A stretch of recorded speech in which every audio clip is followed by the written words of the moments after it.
मुख्य शिक्षा हुई थी जयपाल लागू सालगा में हुई थी। तो एक जर्मन मिशन स्कूल था, इनको शिक्षा प्राप्त करने के लिए ईसाई धर्म में अपनाना पड़ा था। ये एक कहा जाए तो रणनीति थी अंग्रेजों की। जब बाद में उन्हें पारदर्शक रणनीति के बारे में पता चला तो उन्हें ईसाई धर्म को त्याग दिया था और इसको उन्होंने सौते को अपने आड़ेवास ले लिया था। और दूसरी बात तब आती है जब इसको हम आगे चर्चा करेंगे। इन्होंने अपना इनकी जो पहला संघर्ष था, यही से उन्होंने ईसाई धर्म को त्यागा था और उन्होंने अपना आंदोलन मतलब जब ये प्रौढ़ावस्था में थे, बाल अवस्था में तभी शुरू किया था। और इनके जो क्या बोलते हैं, मेरा बेटा ठीक पढ़ने में ठीक था, तो उनको ऐसा लगता है।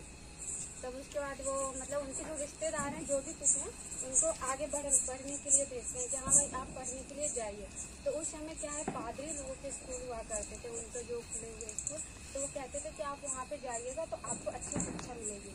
तो जो चेतना होती है थोड़ी बहुत मतलब व्यक्ति को घर से भी मिल जाती है और थोड़ी पास पड़ोस से मिलती है।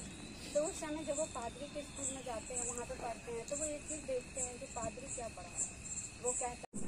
तो मुझे लगता है कि ये सब बातें जो है व्यक्ति को पता होनी चाहिए, चाहे वो छोटा बच्चा हो या फिर हम बाहर समाज में कहीं भी जा रहे हैं, तो उनको थोड़ा बहुत एक चीज़ का ज्ञान होना चाहिए, जहाँ तक हम लोगों को नॉलेज है तो देनी चाहिए। इन्हीं सब शब्दों के साथ में आप लोगों से रोकने के लिए ये कम उम्र में जैसे बहुत सारी जगह गए, कॉन्वेंट स्कूल में गए, अंग्रेज आए, अंग्रेज जमींदार आए, माइंड वॉश किया, बहुत सारे लोग डाइवर्ट भी हुए। फिर धीरे धीरे ये समझे, उनको इन्होंने इकट्ठा किया, इक्वालिटी लाई, यूनिटी लाई। उसके बाद जाके इन्होंने गोरिल्ला वार को जो बोल सकते हैं 25 की उम्र में, फिर अंग्रेजों द्वारा इनको जेल में डालना, जबरदस्ती तबीयत उनकी खराब होना, मेडिसिन नहीं देना, खाना नहीं देना, ये सब प्रोसेस होने के बावजूद इन्होंने ऐसा काम किया जिसके कारण मैं आप लोगों को नहीं जानता, लेकिन पर्सनली मैं एक ऐसा एरिया से आता हूँ जहाँ पे घर से जबरदस्ती लोगों को, यानी जो हरिजन है वो ये आएंगे, एक्सप्लेन करेंगे। राजा थे और आदिवासी राजाओं का शासन काल था और सबको पता है कि राजा को एक तरीके से कैसे फंसाया जाए। अंग्रेजों का भी उसमें बहुत बड़ा षड्यंत्र है और सौर्ण लोगों का भी है। और राजा को कैसे मतलब एक राजा अगर फंस गया, उसके बाद रहती है रानी, तो रानी को मिलना है शासन। तो रानी की मृत्यु भी होने के बाद भी जो बच्चे कुछ आदिवासी रहते हैं उनकी यूनिटी भी रहती है और वो भी इस तरीके से लड़ते हैं। और मैं कहना चाहूँगा यूनिटी हो तो पहले से है। तो ये बिरसा मुंडा आने के बाद से एक लोगों में ऐसी ऊर्जा हुई कि जो पहले से शासन काल चलता आ रहा था, उन्होंने वो ऊर्जा दी, उनको जागरूक किया और अलग से आदिवासी समाज और भी एकजुट हो गए। और ये सबसे पहले तो आदिवासी समाज के लोग थे। आज हम उन आदिवासी समाज को, उस कम्युनिटी को हम भूलते जा रहे हैं या भूल गए। यहाँ से ज्यादा दूर नहीं, 80-75 किलोमीटर दूर नागपुर में जो विदर्भ का जो राजा था वो भी जनजाति के लोग थे, एक आदिवासी राजा था।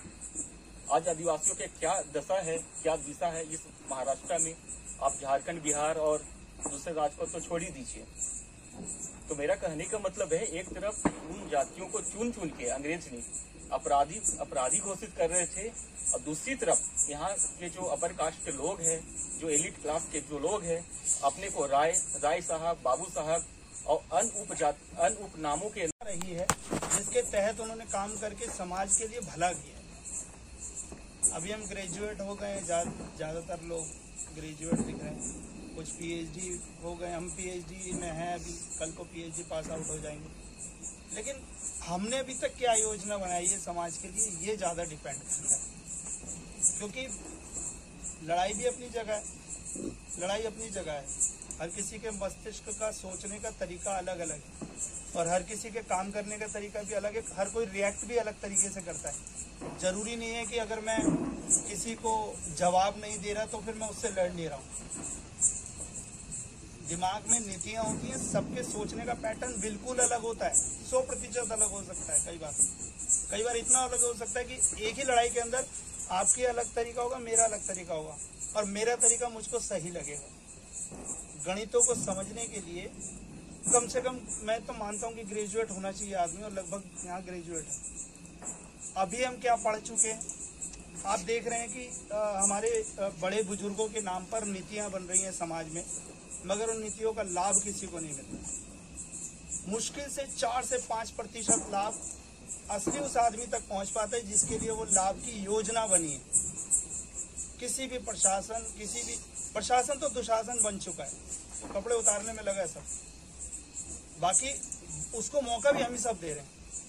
कारण ये क्योंकि हम नीतियां बना ही नहीं पाते हैं, हम खोखली बुद्धि से रिएक्ट करते हैं। हमारे अंदर है ही नहीं योजना बनाने की ताकत, मस्तिष्क से सोचना बंद कर दिया हम लोगों ने, गुणा गणित करना बंद कर दिया है, बहुत जल्दी भावनात्मक हो जाते हैं। अच्छा तूने ये बोल दिया, मैं अब बताता हूँ तेरे को, आ रहा हूँ मैं तुरंत, 2 मिनट में आ रहा हूँ, 2 सेकंड में, अभी आ रहा हूँ, कहाँ है तू, लोकेशन बता, मैं तेरे को ट्रेस कर रहा हूँ। क्या कर रहे हैं क्या कर रहे हैं हम लोग।